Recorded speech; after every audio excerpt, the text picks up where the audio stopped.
其實我哋每一日都會食飯，不過大家有冇諗過呢？其實我哋食落肚嗰碗飯裏邊嘅米究竟乾唔乾淨呢？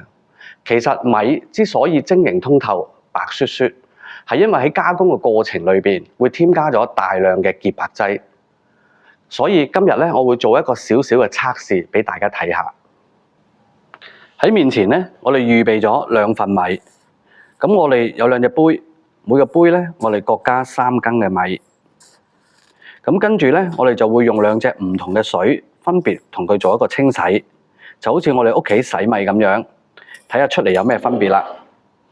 一邊嘅我哋會用屋企煮飯洗米常用嘅自來水，另外一邊就係用我哋 BT18 鹼性嘅離子水去洗嘅。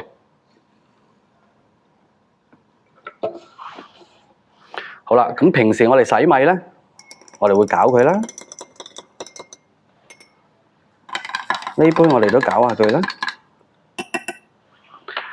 嗱，咁唔使一陣咧，大家好快就會發現，我哋鹼性離子水洗呢一杯嘅米嘅出嚟嘅水咧，係比屋企自來水洗米出嚟嘅呢杯水咧係濁好多嘅。原因佢係更能夠帶走喺水殘留咗嘅一啲嘅雜質。不過最重要，我想同大家呈現嘅就係我哋鹼性離子水洗完嘅米咧，佢面頭會出現一陣白白地色嘅薄膜。而屋企自來水洗完米出嚟嘅係冇呢一層薄膜嘅，而呢一層薄膜正正就係我哋講嘅喺米上邊殘留咗嘅一啲嘅潔白劑，一啲化學嘅添加劑。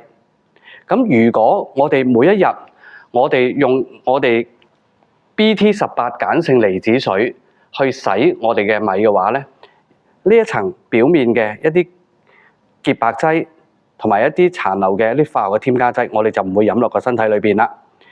而屋企用自來水洗嘅係完全洗唔走嘅，所以呢啲頭先我哋講嘅潔白劑，呢啲添加劑會完全飲咗落個身體裏邊。